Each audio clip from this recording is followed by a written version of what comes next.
শাশুড়ি যে এত দরজাল আমাদের জানা ছিল না। ওই যেদিনকে মারা গেল সেদিনকেও ওই সকালবেলা রিং করে গেল, বাবা মা ভুনমুনিরে নিয়ে যান, ওই সুস্মিতারে নিয়ে যান, ও কিছুদিন আপনাকে ওই জায়গা থেকে আসুক, আমি অফিসে যাই। এমন না কিছু করছে, সে হুমড়ি খেয়ে পড়ছে। এই মেয়েরে নেওয়ার জন্য আমি মেয়েরে বিয়ে দিব না। আমার নাই অর্থ করি, আমার নাই কত সমস্যার ভিতরে আমার এই মেয়েটারে বিয়ে দেই। এই ছেলের সাথে এই ছেলে আমার এই মেয়ে ছাড়া বিয়ে করবে না। আমি রত্ন পাইছিলাম, এই জামাই আমার রত্ন আমি পাইছিলাম, এই কারণেই আমি, নাইলে আমি এই এখন বয়স হয় নাই, আমি মেয়ে দিতাম না। এই যে দীর্ঘদিন একটা দিন আমার সওয়াল, আমার এক ছেলে, আমি, আমার বউ, কেউ এদের বাড়িতে যাইতে পারি না এই মহিলার কারণে, এই শাশুড়ির কারণে। শাশুড়ি যে এত দরজাল আমাদের জানা ছিল না, কেউ আমাকে বলে নাই। আমরা গেছি আশীর্বাদ করার জন্য। সেই সময়ও সে বিয়ের তারা 4 তলায়, নিচতলায় বসে রয়েছে, সেই মা নিচে নামে না, আশীর্বাদ করবে না।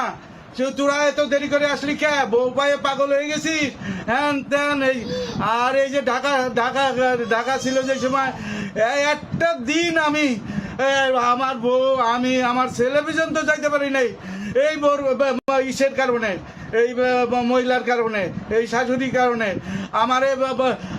আমারে জামাই খালি রিং করে কইছে কি যে, বাবা আপনি মনে কিছু করেন না, আমার মা একটু এই পদের, আপনি অনেক কিছু করেন না, এই পর্যন্ত আপনাকে আনতে পারি নাই, এই জন্যে আমি ক্ষমা চাই।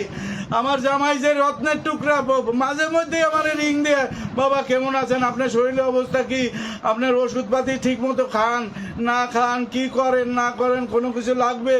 না রে বাবা, তোরা ভালো থাক, আমি ভালো থাকবো। তোরা ভালো না থাকলে আমি তো মরাতা, আমার কর্ম নাই, আমি কর্ম করতে পারি কোনো রকম ডাইল ভাত খাইয়ে বাবা আসতেছি।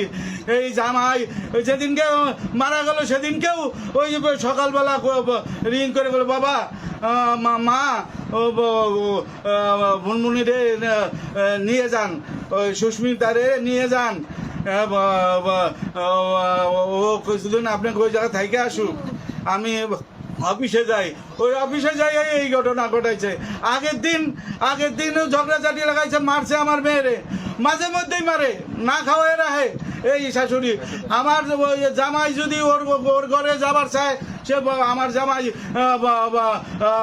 যাবার দে না, আগে আমার ঘরে থাকবি, তারপর ওর ঘরে যাবি। ও কিটা ও কমতাইছে, ওর মূল হয়েছিল আমরা গরিব, ওই শাশুড়ির আমরা গরিব, আমরা তেমন কোনো কিছু দিতে পারি নাই।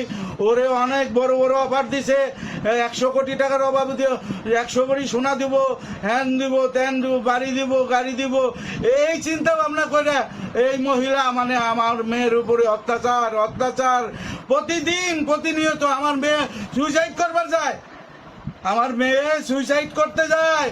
আমি মারে, আমারে মারিস না, আমার তুই যদি কোনো কিছু হয়েছে আমি মরে যাবো, আমি থাকবো না, আমি মারা যাবো। এইভাবে দিন কাটছে।